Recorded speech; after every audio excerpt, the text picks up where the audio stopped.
Hello, everybody, and we are back with another interview. And today, as a special guest, we have Shred Turtle.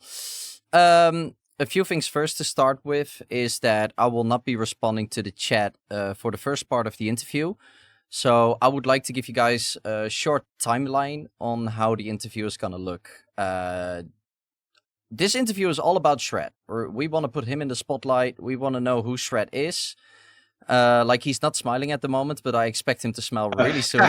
Like he's sorry, doing sorry, yeah, I'm here. Wasn't sure if I was up yet. Yeah, so we want to know who this guy is, what brought him to streaming, and then at some point we will slowly switch towards a little bit of Contractors, because we are doing these interviews based on contractor streamers or community members. So we will do interviews with like gamers as well that are not streaming to just see what their point of view is, because a streamer mainly plays more than the average gamer.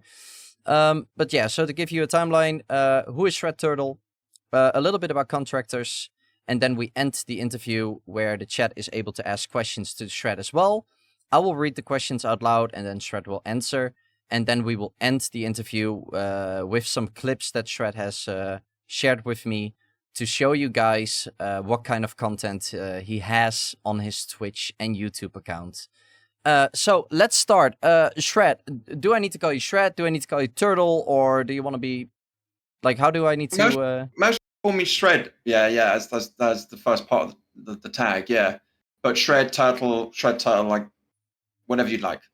All right, I will just call you Shred, but do you mind sharing your real name? Of course, yeah, my name's Joe. Joe? Yeah, Joe, yeah. Joe, okay. And I hear like a British accent. Are you from England?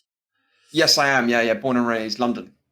London. Yeah. All right. Yes. And do you still live there, or? No, I don't actually. As of just 3 months ago, I moved to Bangkok, so 6,000 miles away. So you're in a complete different time zone as well. Like, what time is it now for you? Right now it's just after 11 p.m. 11 p.m. Yeah, 6 hours ahead UK time. Maybe 5 hours ahead of Central Europe time. And why did you move? Well, I've got a big passion for travel. I was out in Thailand a bunch last year. I have an English friend that I've known for 20 years, an old schoolmate who moved here. And he sort of planted the seed last year saying, you could move out here. And I was like, well, that's a crazy idea. I live in England. I've pretty much always lived in England. So I thought it was, a mad idea. But then that seed kind of grew. And I thought, well, I could move out here. And I came a bunch of times last year and sort of decided to bite the bullet and move. Yeah. So and now I'm here. And do you like permanently live there? Because like I have had a vacation home somewhere else as well, but I was not allowed to live there for a long time. Like we had like visas or visums or whatever you call them, and they were like only available for 3 months. How was that for you? So I have what's called a Destination Thailand visa, and that allows me to stay here for 5 years. Okay. Pretty much. I have to do some border runs every 6 months. I think it's still technically a tourist visa, but I was allowed to get that through Twitch. Funny enough, sort of helped me get that. So I started streaming last year properly. I streamed a little bit of Escape from Tarkov in 2023, but come 2024, I started streaming a lot of Ghost of Tabor. And when I started last year, I didn't think that I would be using this to live abroad, but sort of rather like sort of a happy coincidence, really, that I was able to use part of the visa requirements is you have to prove that you make money online, and that's what I was able to do that through Twitch. So it was actually Twitch that allowed me to sort of make this move, and I really enjoy it here. And I might have asked it before, but how long are you now in Bangkok? Here for 3 months now. Yeah, 3 months. So it's really 3 recently. months. Yeah. Okay. Yeah. Do you also expect to stay there for 5 years? Because you say you have a passion for traveling. So do you expect to move really soon again? Well, my plan is to stay here for at least a year. And I'm using this as a hub to do some more traveling. I'm really enjoy Southeast Asia. So there's a bunch of countries that I still want to go. Philippines, Cambodia, Malaysia. But the plan is to be here for mainly a year, and then sort of go from there, really. So I'm guessing you're currently like renting something, like an apartment or something. Yes, yeah. I've got this flat here or condo here in Bangkok, and renting. Okay, and like you said, Twitch made you able to move all the way to Bangkok. But is Twitch is streaming your main job, or do you do something else on the side?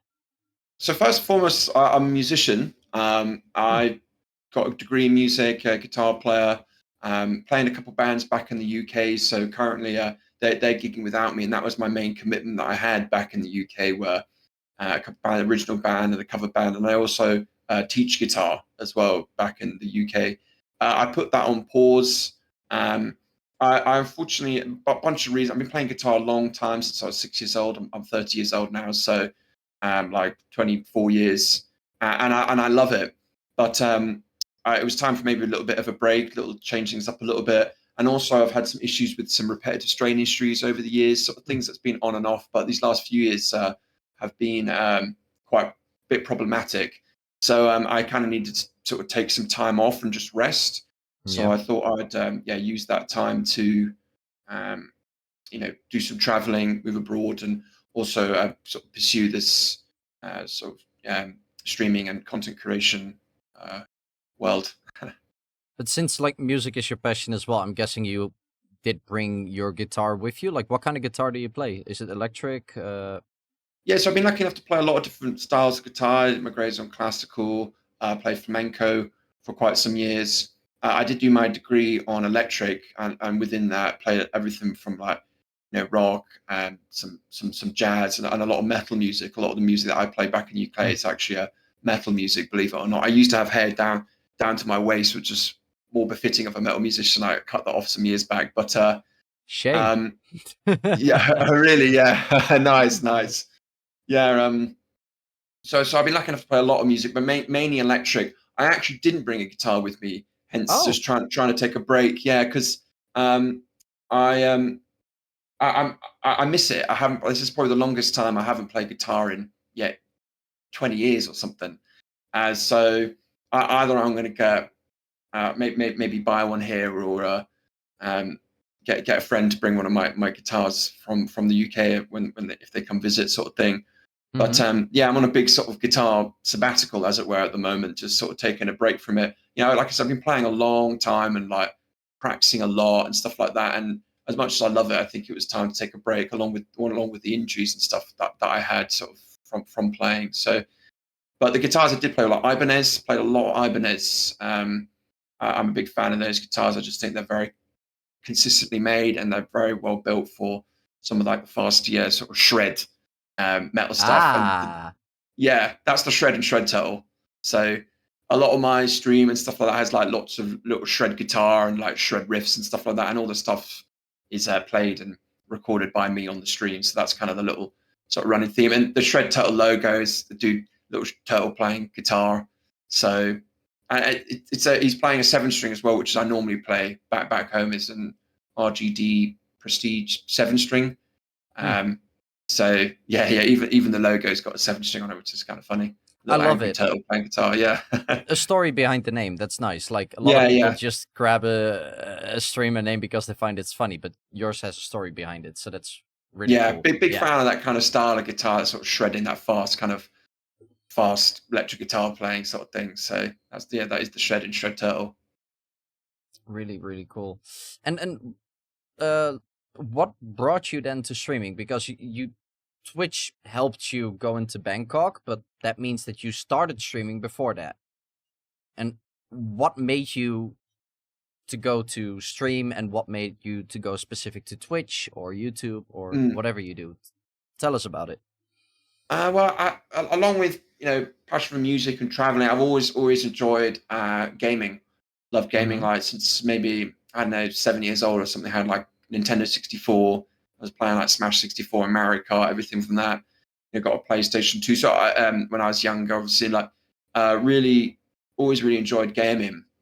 never really thought about getting into streaming or anything like that until maybe like 2023. I was working a lot in London for years, gigging, as well as teaching in schools as well. Hmm. And I was doing a lot of that, working like maybe 50, sort of 60-hour weeks, sort of doing that, and which was fine. But I didn't enjoy it as much as maybe I thought. And I remember like often on my lunch breaks and stuff, I'd sign onto Twitch and like watch some Escape from Tarkov or something. And I just thought this looks just like these guys have like the coolest job. You know what I mean? Like they're, you know, playing games, you know, make a community.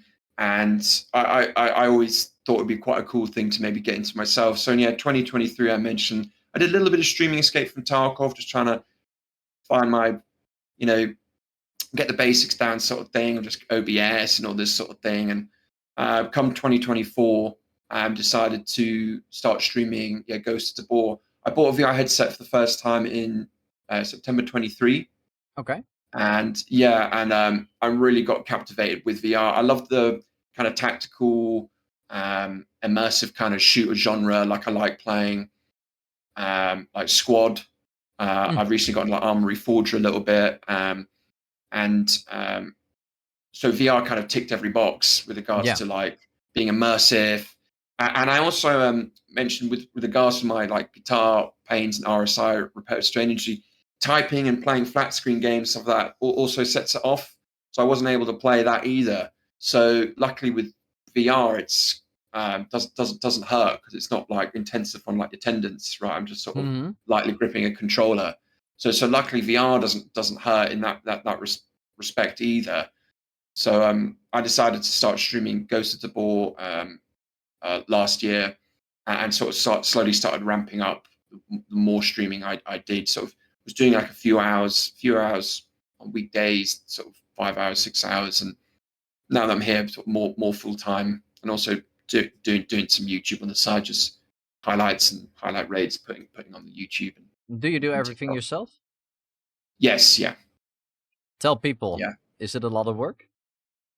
I mean, I really enjoy it. I mean, I love streaming. I love playing my favorite video games. I love there is an element of like performative aspect to streaming, which I also enjoy.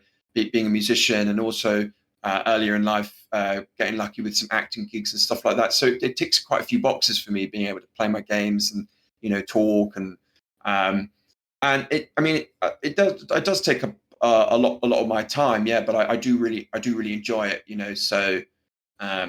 I stream a bunch, and I'll do my YouTube sort of editing.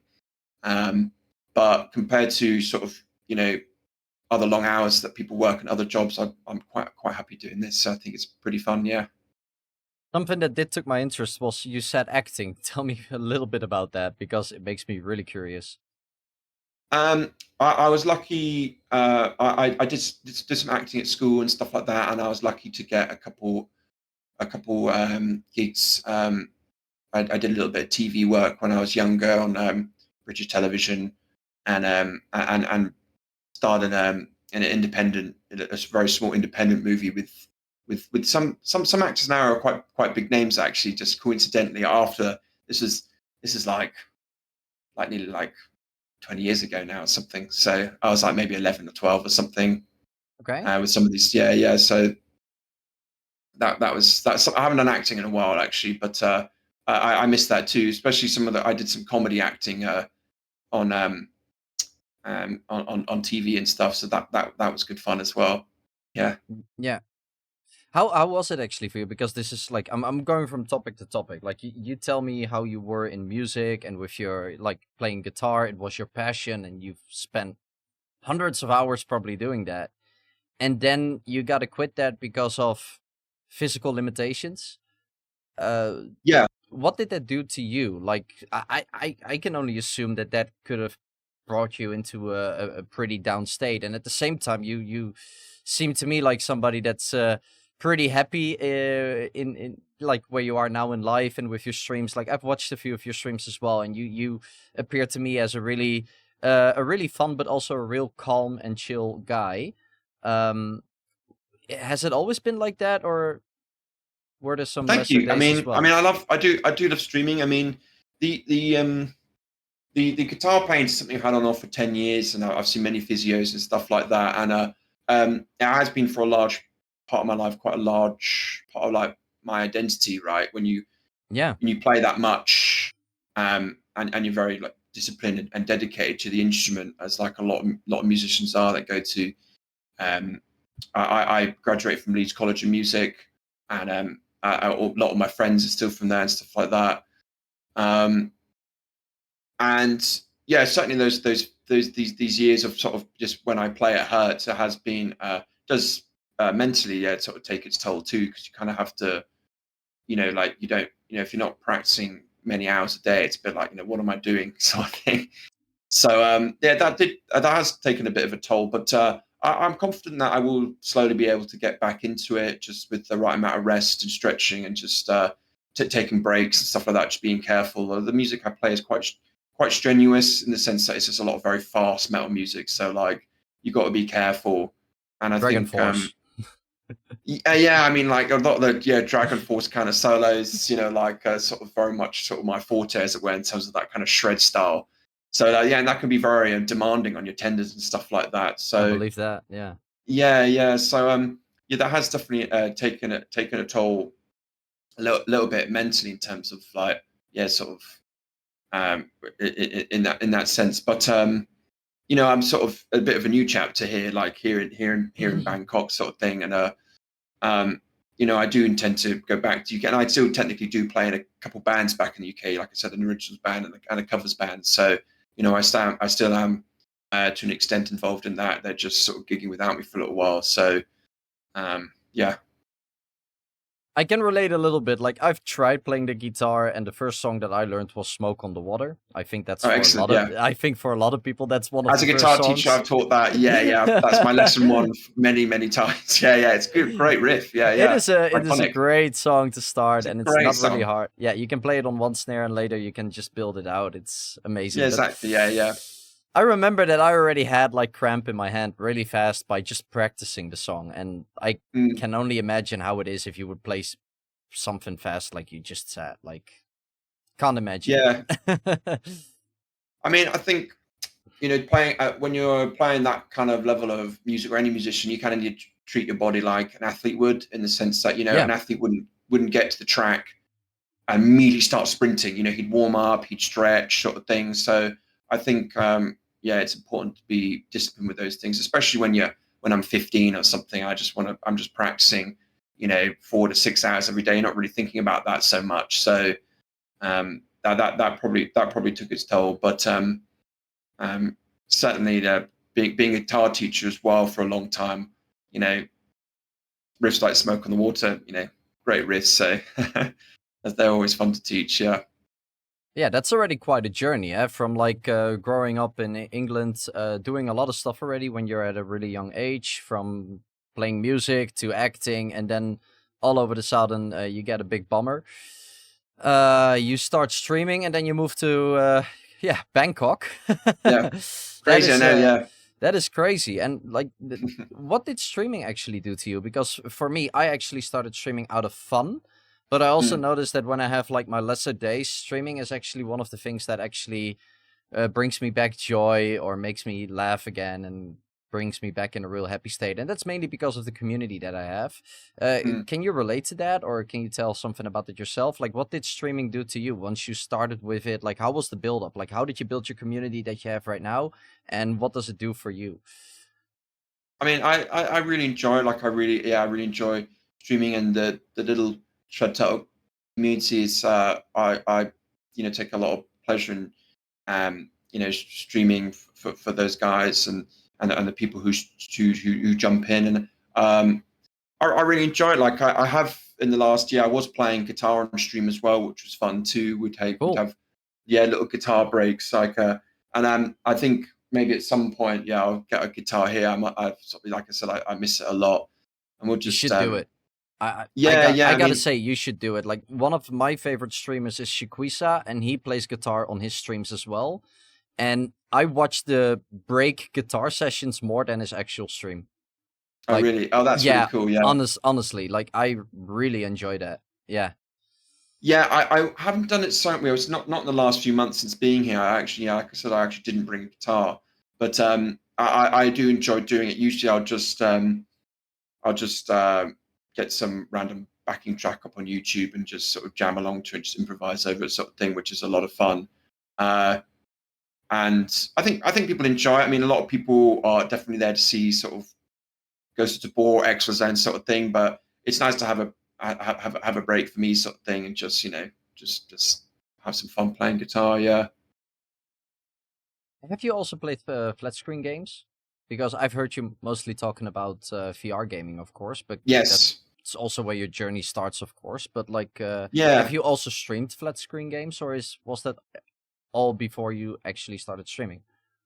Uh, I, I mentioned I streamed a little bit of Escape from Tarkov in 2023, just sort of trial and error, sort of some of the streaming, the whole streaming technical side of things. But I didn't properly start streaming into 2024 when I started doing VR streaming. But I Mm-hmm. have played a lot of flat screen games. Like I mentioned, everything way back to like a Nintendo 64, which is my first console, to like PlayStation 2. Then I got an Xbox 360, which I absolutely loved. Played all the Call of Duties, especially like Call of Duty 4 in 2007. That was big for me. Like just because it was just such I think a groundbreaking game in terms of like that's kind of smooth 60 frames per second multiplayer experience where it was just so addictive. And then I didn't play. I kind of got out of touch a little bit with gaming. I did get a little bit into the competitive Smash Bros. Melee scene. I don't know if any of you Oh. guys know about this, but Smash Bros. Melee is the GameCube game. Came out in 2001, and there's a huge competitive scene for that. The even to this day, you've got the top players winning like $50,000 kind of thing, and it's arguably one of the most technical fighting games of all time. And I'd say I got into it a little bit as in I went down to a couple of tournaments in London, a couple of tournaments in Leeds where I studied, and got absolutely trashed. Obviously, like it's a monstrously complex game. But so I did a little bit of that when I was at uni, but not so much. Mainly just kind of playing guitar those years, and then it wasn't until 2020 when I actually got my first PC. So that was only 5 years ago. So I know for some veterans out there who consider me still quite new into the PC world. But it wasn't until 2020 I actually got my PC and started playing games like I mentioned, like Squad. I was quite interested in these sort of tactical games because I played a lot of like Battlefield. I really like Battlefield. On like the 360 and stuff, but I wanted like a bit more tactical, kind of a bit more teamwork orientated games. So games like Squad kind of ticked a lot of those boxes. And when I got my PC, Escape from Tarkov wasn't really on my radar, but I kind of heard about it, got the game, and then just got totally hooked on Tarkov. Got like maybe 3,000 hours in that game, which for some probably sounds like a lot. For others is nothing. I know you mentioned, Ty, that you're also a Tarkov player, so and You're you an streamed amateur. it, so yeah, exactly. Yeah, exactly. 3,000 that's pathetic. That's cute, So exactly, yeah. But I wasn't really streaming or playing full time that sort of game, but it was enough for me to get really hooked on it. And just the whole concept, the whole genre was new to me. I'm sure anyone who's played Escape from Tarkov can empathize with that feeling first playing that kind of game, that sort of immersion and that sort of thrill of playing it. And we wouldn't have games like Tabor or ExfilZone if it wasn't for Tarkov. So I got really hooked on Escape from Tarkov.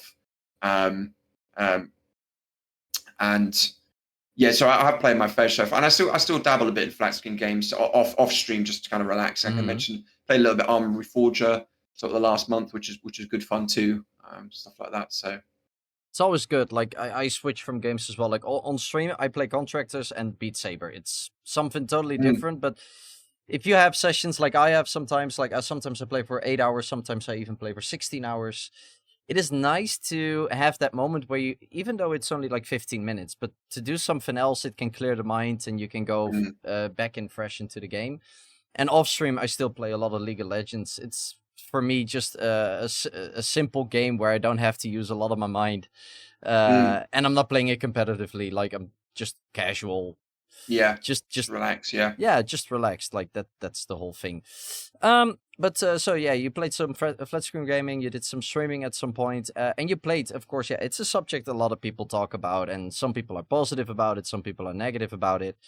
First thing that I want to say is we are not here to talk trash about any game or whatsoever, but I'm really curious about your journey from playing Tabor and going to Contractors. And the reason why I asked this is because you have also played Escape from Tarkov, and a lot of people, including myself, see a lot of resemblances from Tarkov in Contractors, more as in Tabor. And do you think that that could be the reason why a lot of people are right now like slowly taking that movement more and more towards Contractors? I'm like curious about you. Like, why did you went from Tabor to Contractors? And like I said, you don't have to be negative about Tabor, but the reason for course. you is your own personal fact, right? Like that's Yes. not something that's No, of bad course. to I say. love Tabor. Like, I've still got more hours in Tabor than I do in Contractors. Like last year, I streamed a lot of Tabor. I think I got maybe 1,000 hours in Tabor. And I love it. I think the gunplay is fantastic in Tabor. The guns feel and sound really realistic. I think they've got something very special there. I haven't played Tabor this year, so I'm a little bit out of touch. I know they've added quite a bit and changed quite a few things. But I started playing Exfil as soon as Exfil was able to be I was able to when it was released on Steam. I know it came out on MetaQuest. Yeah, I think it was maybe like 17th of December last year. yeah, I think it that, was around that there. was the Maybe moment when it came out. Yeah. yeah, and then a little bit later, maybe 3-4 weeks later, it came out on Steam, if I'm not mistaken. No, Because I meant Steam. Steam was the 17th of December. That's what that's when it came out on Steam. Okay, yeah, that sounds about right. Because I play on a Valve Index, so I know they didn't initially release it on Steam, but as soon as it came out on Steam, I gave it a go. A lot of people a lot of the people in chat and the little Shred Turtle community was saying like, you've got to check out ExfilZone sort of thing. And I gave it a go and just absolutely loved it. Like, I think Tabor is fantastic. I think overall though, ExfilZone is a lot more fleshed out, right? Like you said, it's a lot more akin to Escape from Tarkov. So I think someone who is like streaming pretty much full time and content creating full time, it's fantastic to have a game that's got a lot of depth to it already. Like the maps are fantastic in ExfilZone. There's so much they're really big. There's so much cover. There's so many buildings you can get in, so many windows you can shoot through. It doesn't feel bare bones at all. With all the hideout upgrades, all the quests, scav runs, armor durability, it feels like a really fleshed out game already. And I think Tabor is fantastic. But I think Tabor building a game from the ground up, right? Whereas Contractors has been around for years, and they're sort of implementing this ExfilZone game mode on top of it now. So they're able to work like a lot faster and be able to pump a lot of content out. And I've just been really loving ExfilZone as a result. I'm sure we'll be back on Tabor at some point. I think overall I'm just waiting for just a little bit more content for Tabor, some bigger maps, some different, maybe some improvements in the map design and of existing maps and stuff like that. Because I do, like I said, the gunplay in Tabor, the gunplay in ExfilZone is great. Tabor is particularly special, I feel, in terms of like shooting those guns. I don't know, I don't quite know what it is, but they just feel and sound really good in Tabor. So sort of, yeah, like I like both games. Yeah, definitely. Yeah. And you got introduced to Contractors. Like, I'm reading the chat a little bit as well, and I feel like somebody's trying to say that you got invited into Contractors, and I feel like you were playing some of your first raids with maybe your viewers or people that you know. Yes. And Yes. I hear That's something correct. about a story about getting stuck on the roof on Ulti-Buy. I don't know about getting stuck on a roof, but I've certainly been stuck in some windows, trying to clamber through them, and I've been stuck in some windows. That rings a bell. I'm not sure about stuck on a roof. Oh, maybe Resri says that. Oh yes, I think so. Yeah. I think we've had some raids with Rez. Rez was one of the person who showed me the ropes of ExfilZone. He had been playing it before I jumped in, and we had some raids. Yeah, the Ulti-Buy, we had some raids, some crazy raids, getting in crazy fights around Ulti-Buy. I remember it in the I say the early days, maybe it was about 6 months ago now, sort of thing, sort of as this game kind of came out. But yeah, that is right. Yeah, so like people like Rares and they told me about ExfilZone. Like you got to check it out. Like this game's really good. So that's how I got into it. And how do you actually stream Contractors? Because I've watched a few of your streams, and I'm gonna be honest about it. I just clicked through the bar and just see what you do on an average stream. And the first thing that I notice is that you actually get out of the game from time to time, and I see you sitting in front of your computer, and then you're talking to the chat, and sometimes you have something on your screen. Like, what are you doing? Are you doing something with spreadsheets, or are you trying to note stuff down, or are you building something up for yourself, like some data? That would Or probably be me one taking a break. I love the chit chat. I love the interaction. Like, I really enjoy that as a streamer. I know some streamers are more game focused. You know, be the best at the game kind of thing, which is great to watch. I love the chit chat and talking to chat and the community. But what you're referring to then is probably the holy grail of help guides, which is Plumber Carl's help guide. I think you mentioned you might have Plumber Carl. I've seen spreadsheets, but I have, like I said, Yes. I was clicking through the timeline of streams, and I didn't pay a lot of attention on what was Yeah. actually on there, but mostly to see like how does a stream look, like how do you start, how do you fare, and etc. etc. etc. But yeah, I know the Excel sheet of Plumber Call. Yeah.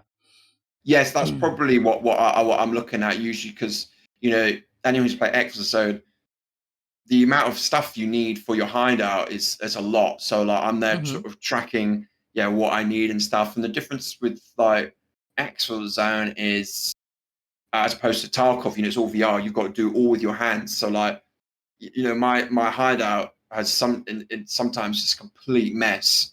So like I've got to refer to Plumber Carl's hideout guide, as well as also the task guide is very helpful, ticking the tasks off, and you know, where do I find that specific item in resort sort of thing. So often I'll be referring to that, which is a fantastic resource that Plumber Carl provides for the whole ExfilZone community. How is your process right now? What level are you? I'm level 45. 45. And Done with everything, the quests? I've done all the quests. I have not done all the hideout upgrades. I think just last week maybe I got Generator 3.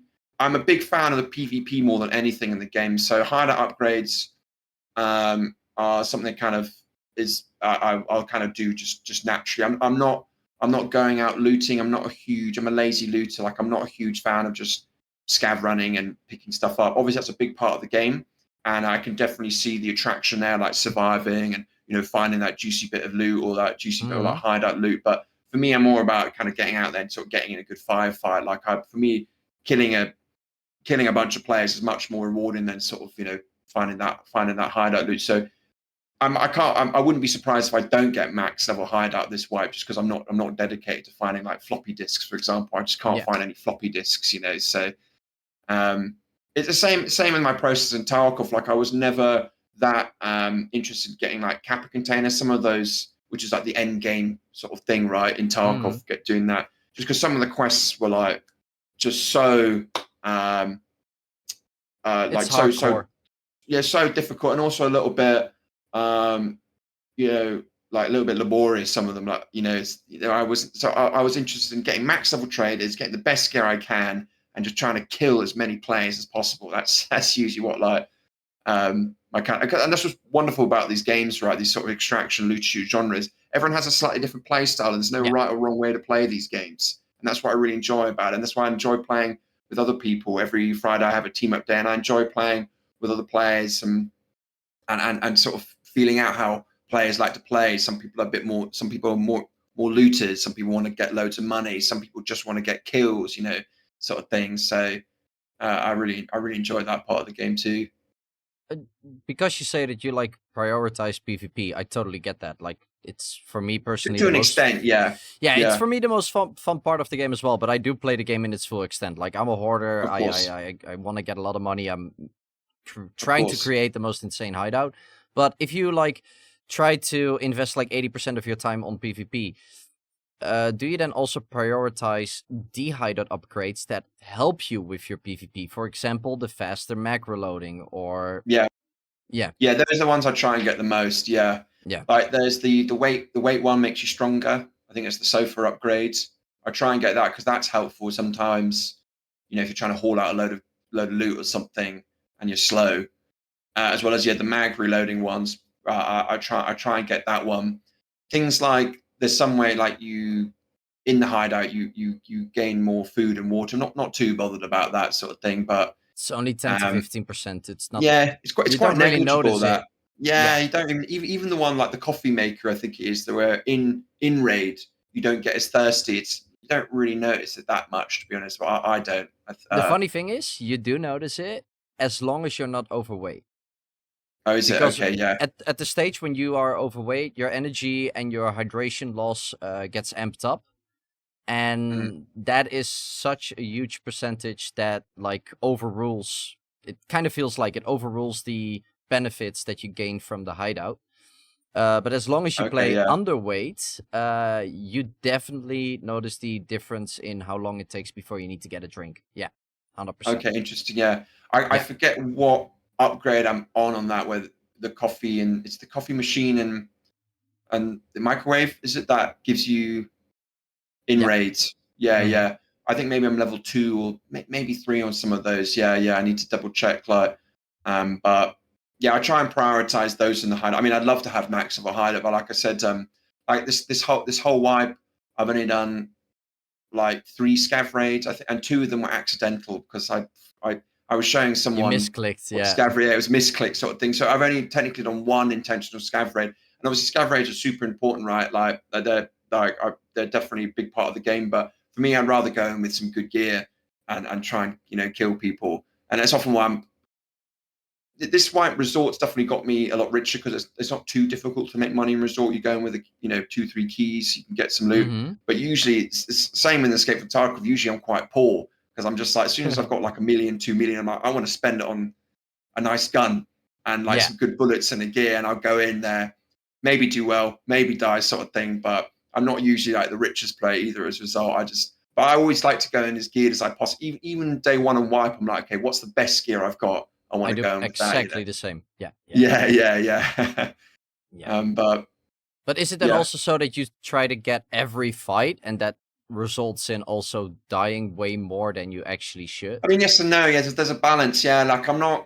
It kind of depends sometimes what mood you're in. If you're feeling a little more impatient, maybe I'm charging headfirst into firefights. But I also do I love sniping, so and I actually do Hmm. maybe more so than the average player. I actually do exercise quite a lot of patience. So I'm quite happy to sort of sit in a good position for most of the raid and wait for some kills to come across my sort of my kill zone sort of thing. And I've done a lot of sniping on Tabor, and I do enjoy sniping on like the dam on ExfilZone sort of thing. So I do try and probably like prioritize survival kind of first, but then just underneath that is sort of trying to get some kills. So Yeah. yeah, yeah. So it's not. Yeah, I'm not always necessarily like I've probably got a bit more aggressive this way because Resort's such an awesome map, and it's really fun trying to like push into the bank, for example, and getting some fights with players, sort of thing. But then like if I'm feeling a bit more patient, like a lot of the time it's just safer. Bank's not a great example because there's an underground escape route, but like it's a lot safer just to if you know guys in the building to wait for them to leave the building and shoot them coming out, sort of thing. Like there's a lot of examples that in like Tabor, like that radio building on the top of the hill on radio sort of thing. Mm-hmm. So Yeah. I'm happy to play sort of tactical and be patient where I need to be, but to try and get as many kills with that kind of mindset. That's usually kind of my play style, sort of thing. Yeah. What are your thoughts about a gun stock since you like sniping? Yeah, I used a Pro Tube. I've got it right here. Actually, I love this thing. Oh, you I got a bought Pro it. Tube. Ah, Yeah, yeah, I love it. Yeah, I bought it with my headset because I wasn't interested in playing without it. I just it for me it's kind of like the immersive aspect too. I know there's pros and cons with and without it, right? Like like you don't have it doesn't make you a better player this or anything, but I really enjoy it because I find it more kind of immersive. Feels like I'm holding a gun more, and I do think I know for the mid to long range shooting, I think it can just help. Makes it a bit easier to keep your hand steady. So Yeah. I always play with the gun stock. Yeah. Would you advise it to new players or start freehand? That's a good question, actually. The thing is, with what's tricky about a gun stock with new players is you've got to like memorize where the magnets are, kind of Mm-hmm. thing, because you can't see and you kind of clicking. So that can actually be quite tricky. I'd probably actually maybe recommend maybe without to begin and then maybe get one, because yeah, like it can be quite tricky to click the magnets in sort of thing, and it excels in I think games like ExfilZone, Tabor, because it's a bit slower pace. But I tried playing, for example, Contractor Showdown, the battle royale Mm-hmm. game mode, and I actually really struggle with the gun stock because like you jump in, I've got to quickly loot. Oh my god, there's a guy right outside the building, and I'm like trying to click the gun stock in. It was like too slow. Mm-hmm. So I think for the games like the sort of slow extraction shoot games, I think they can help, and I think it's good fun to use. Yeah. Is there a specific reason why you don't use a webcam while gaming? Because mostly I see you using the webcam during Mm, your breaks, and when you're gaming, I don't see anything. Because I know a lot of people find it really interesting to watch a streamer that is using a gun stock. yeah. Yeah, no, I have thought about it. I think for me, I quite like the immersive aspect of VR. So it's quite. I think for my stream, it's quite nice to just see the game, Mm-hmm. and also for my YouTube as well. I just have um, I upload highlight rays, and they're not really edited that much, and I've kind of gone for a little like I put up,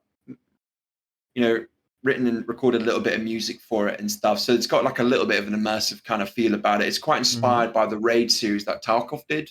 Mm-hmm. I don't know if someone's seen that sort of live action play of Tarkov that I thought was really cool. So it's kind of a bit inspired like that. So it's a little bit immersive. So I don't do it for that reason. Also, I don't know. This great big Valve Index that I play is just so enormous. I think I look like a bit of a buffoon wearing this.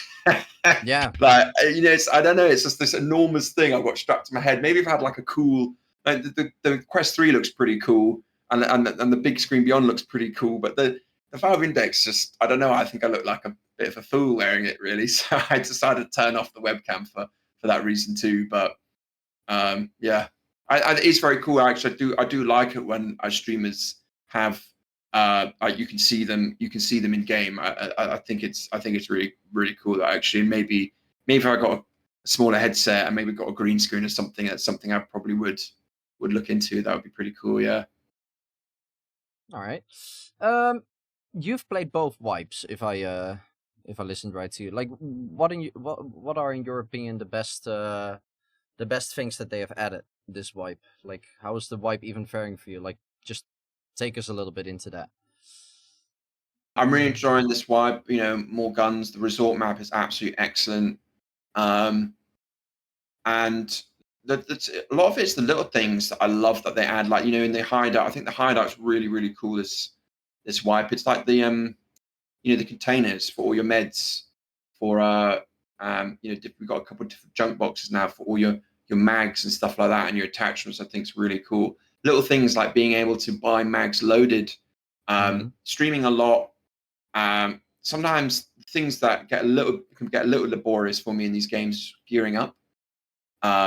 And obviously that's a big part of the game, but like you spend an awful lot of time in your hideout, like cleaning. Yeah. So little things like that, being able to buy loaded mags and stuff like that is just so. I really like that, and yeah, like the big thing is the new resort map. I think it's great. I think maybe it does mean maybe there's been a little less people on suburbs, which was one of my favorite maps too. But I love all the maps, so I think there's such great map design in ExfilZone. So I'm really enjoying this wipe, along with more quests and more stuff to do in the hideout. I think it's great. Hey, I've asked this question multiple times during the community podcast, but if you were one of the developers in Caveman Studios, Mhm. and you can add one thing right now into the next wipe, what would be your biggest suggestion? Johnny, my biggest suggestion, it wouldn't be like new maps, new guns. It would be, if I'm being perfectly honest, an auto clean feature. Oh, Uh, wow. yeah, I know, controversial somewhat, because like I said, it would be an auto clean feature and preset loadouts. So there's a bunch of other stuff. Like I love prone would be cool in the game. Like bipods would be cool in the game. But for me, like you would save an enormous amount of time if we had like a cool auto clean feature. And like if we had an option, we could go into organized mode. And in the organized mode, you know where the tables are, and you've got your the walls where you put your guns. In organized mode, there's like a little drop down menu like on this table here. And on that drop down menu, you go, right, I want my meds to go there. Okay, on this table, I want my grenades to go there. And you click where you want it, and then maybe you pay one of the traders to clean for you, like I don't know, the bunker guy or Maximilian. Maybe you pay some money, and you go clean, and it automatically puts all that stuff there for you. Because I know some people love that kind of therapeutic time in the bunker where you're organizing and stuff. But after a while, especially as a streamer, like I want to get out on the raid and get some action. Like, you know, you have a great raid, you've got loads of loot from that raid. I've got to spend like 20 minutes cleaning. You know what I mean? Like, it goes there. And the difference with Tarkov, right, it's flat screens. You can go click, click, click, click, click. Okay, sell, click, click, click. It's all flat screen. In VR, it's all, I'm doing each thing by each hand. And if you're a player who likes doing that, that's great. And you can do it by hand. But if there was like an auto clean feature, you would save an enormous amount of time in the hideout, because you spend an awful lot of time cleaning, especially in ExfilZone when there's so many items, especially this wipe, there's even more items. And I feel like they're going to add more, right? And Tarkov do have a clean feature too, right? You can clean your stash. And it's quite interesting these days, isn't it? Where, there's a clean stash, there's even a sort stash. And yeah, since you're like working in an Excel or spreadsheet kind of format, you can literally also select like a specific, let's say a med container, you can lock it. And then if you would like sort it alphabetical or on number, that specific Mac case stays in that specific position where you locked it. Yeah. So it's really easy. Stuff like that would be amazing. Yeah, something like that. And not only that, and also save loadout preset. So like, you know, you've got your mannequins. I 100% agree with that one. 100%. Loadout presets or like that you can... I've actually visualized this one time. How cool would it be if you would walk up to... not to like Igor, Max, or Tommy, but that there's like actually in the trader area are like 3 mannequins, and you can buy the gear. Dress them up. You can buy the gear from the traders one time. You put them on the mannequin, and then you press save. Then you can take them off, and then every time you walk back to that specific mannequin and you say preload, then the total sum of money shows in your screen. You only have to press accept, and bam, everything is there. The right mat in the right pouch. Your backpack is sorted in the way how you want it. Like, totally agree. Even it says how you've loaded your mags too. Like, you know, if I want like an M61 bullets here, M80, or and that way you could even like load your mags. Like, you know, some people you want to do it like 5 traces at the bottom or something like that. Something cool like that. I couldn't agree more. And like you can load that. And if you're able to, when you click on it, like anything you don't have, it automatically buys from the traders. Anything you do have, maybe it puts it on it as well. So you can just be like, boom, load out, on, get on the raid. Because, you know, it's like when you die, you're like, oh, it's not even for me. Like, you know, I play a lot, right? So like, you know, you can always get more money. You can always get the gear back, like whatever. It's just the time now it's going to take me to load that, especially if you don't have it ready already. How much do you stream? Like, what is your average stream time-wise? So I stream Monday to Friday, typically around 5 hours a day, Monday to Friday. Usually, since I've been here, it's been quite a bit more actually, just going over because I'm just having so much fun, sort of thing. But typically, yeah, that's the schedule. Yeah, Monday to Friday, 5 hours. 5 hours. I get that. Like, I've had the same problem in Tarkov. If you want to play the full raid, like if you want to play like the whole map, let's say you play Shoreline and you want to visit everything. You want to go to the resort.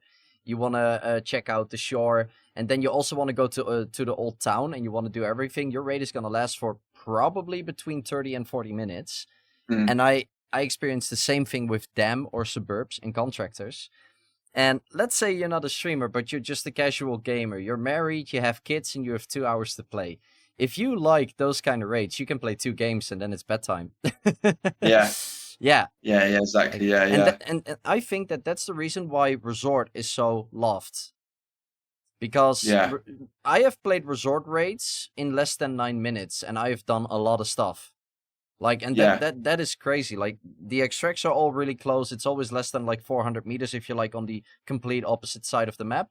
But that map is, in my opinion, really balanced, and it's really nice to have a small-sized map. Like, if we compare it a little bit to Metro, to have it in that kind of way. My opinion.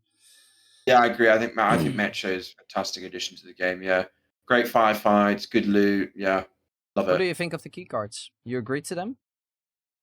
The the Metro keycard getting in. The access cards, yeah.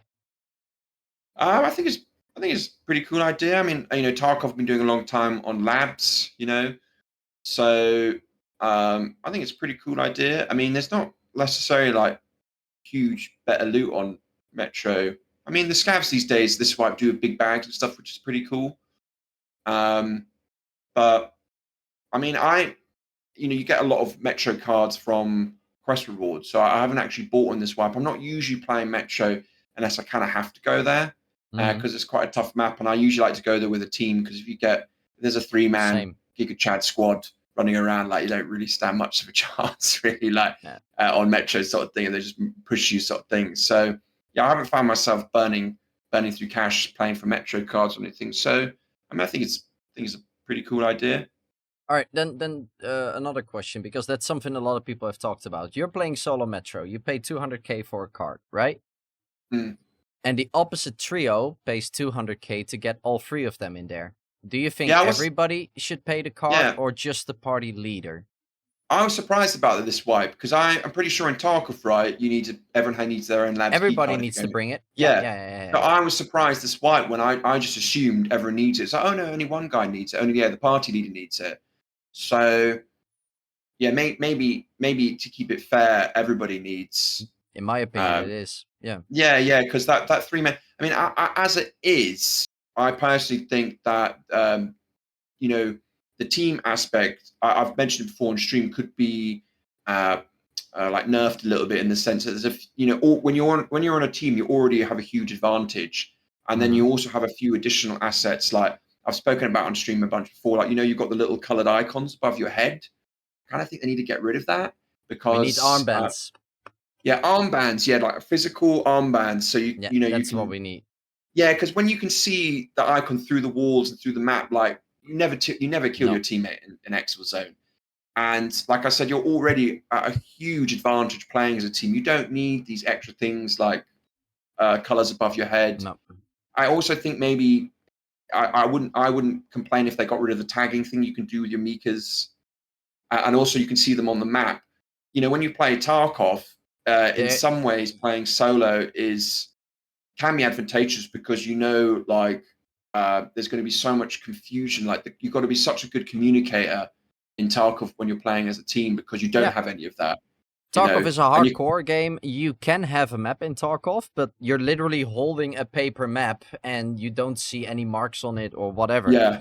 So if you're like a beginner, you can use the map to tell somebody where you are.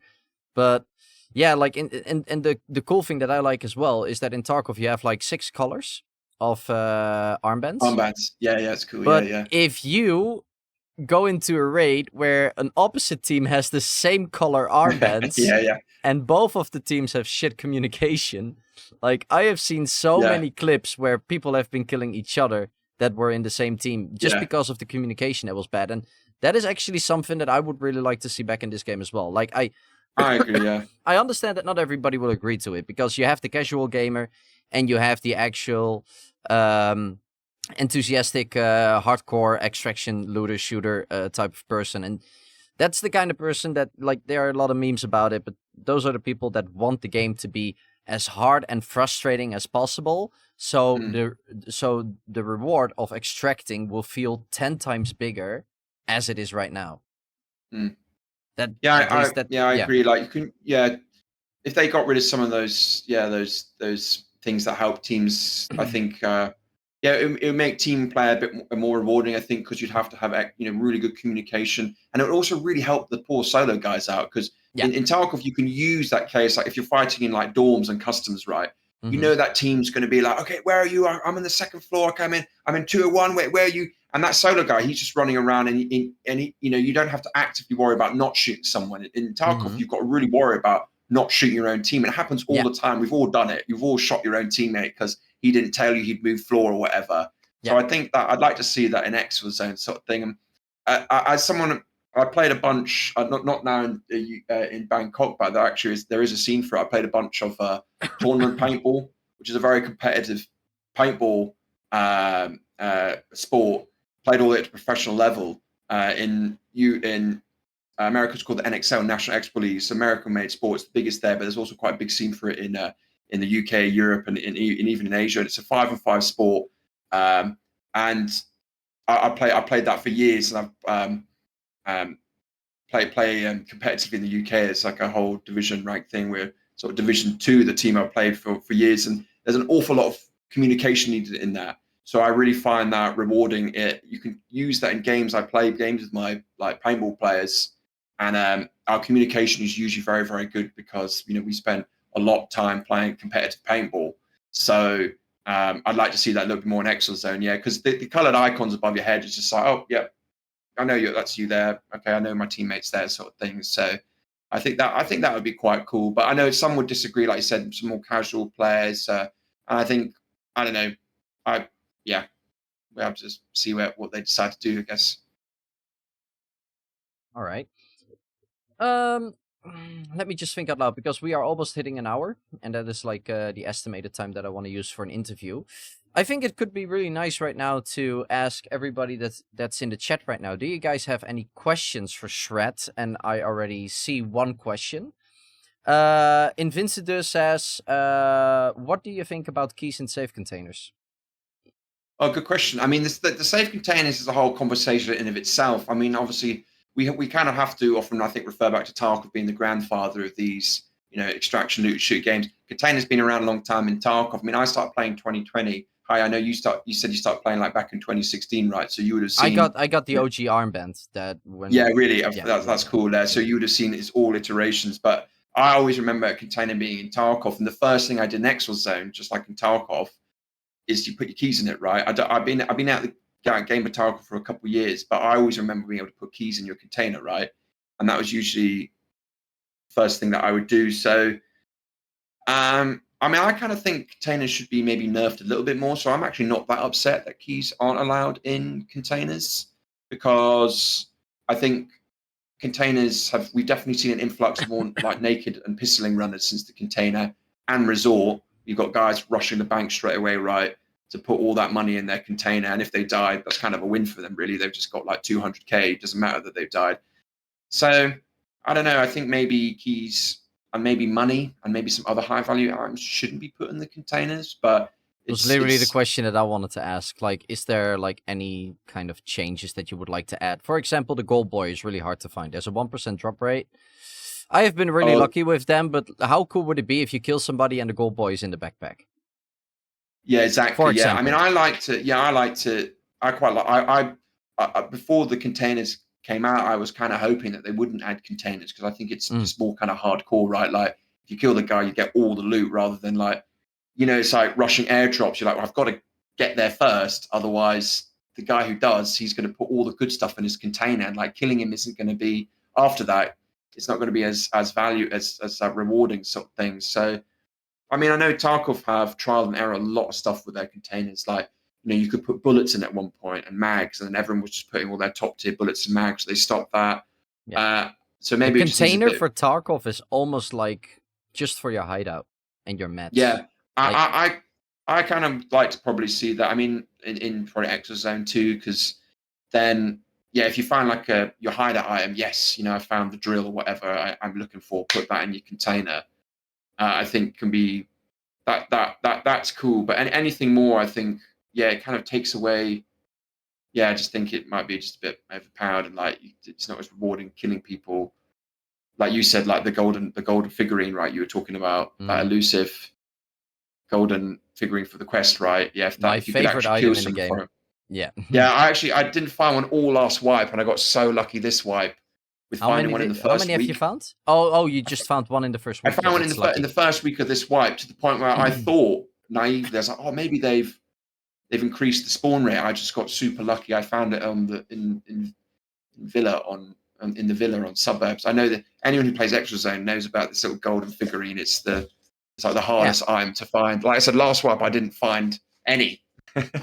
It I is was playing a literally lot. it is literally a 1% drop rate, and yeah, sometimes you have people that open 100 boxes and find free. Like it is every time you open a box, you have a 1% chance. So like, it's just hard. It's just it's hard. Yeah. It's I was hard. lucky. Like, So lucky this wiped 5-1 in the first week. Couldn't believe it. yeah, that's crazy. But, yeah. But for example, what you said, like I totally agree with that. Like I play a lot of suburbs, and when an airdrop comes to suburbs, I 9 out of 10 times don't even go for it anymore because let's say it's like a 700 meter or 800 meter walk to get to that specific spot. Like 9 out of 10 times it's not even worth it because people have put it in their containers. So the only thing to gain is the gear. And 9 out of 10 times I'm not in need of gear, but I'm in need of like nice valuable items because I like to showcase that in my hideout. Like that's a little bit of the way how I play. But when I do get hyped is when I see that scav players are around the container, because I know that if I fight them and kill them, everything will be in the backpack. And that same kind of excitement, that is what I would like to see back on killing contractors. Yeah, I agree. I think I think if they just maybe limit it to hideout items, I think would be a good idea. Yeah. So yeah.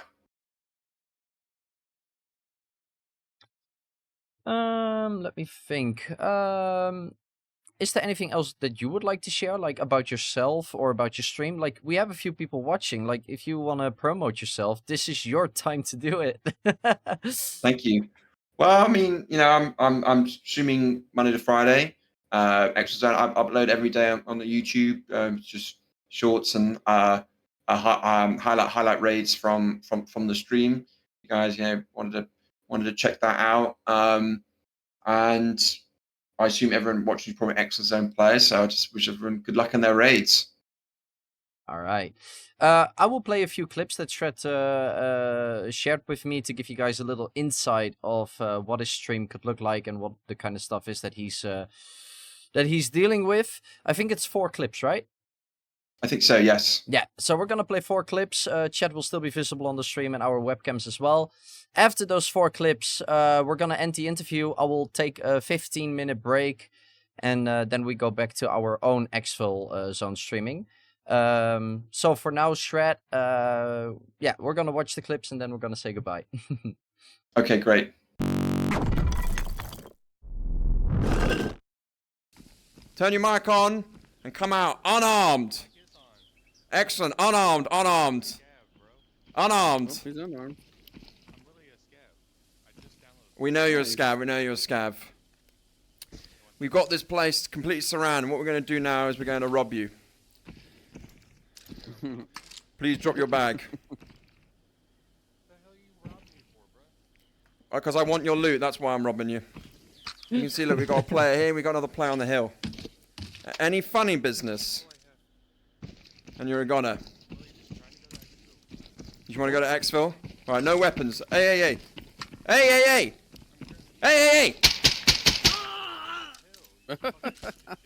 had to kill him. I thought he was going for his weapon, but actually, I think he was going for some painkillers. See how hard it is to be a cop? All right, next clip. Oh, I've seen this one. Yeah.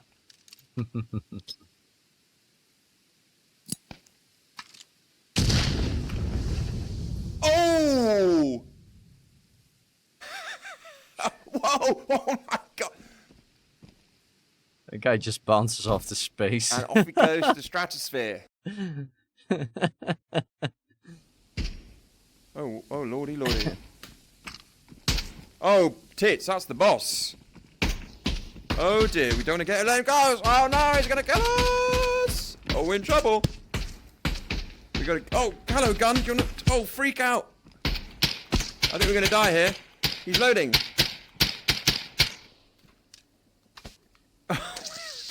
Gonna be the worst possible position. Yes, and there he goes. Ooh, that's gonna hurt. Good thing he's already dead.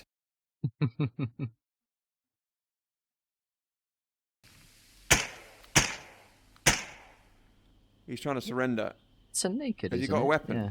He looks properly naked.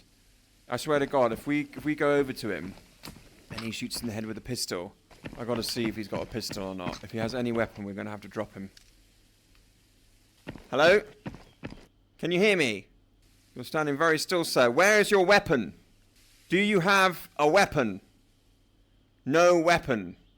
Why do you not have a weapon? What brings you out here? Looting? Do you have a microphone? I feel like he's gonna bleed out. Oh dear. Well, sir, I wish you the best of luck. All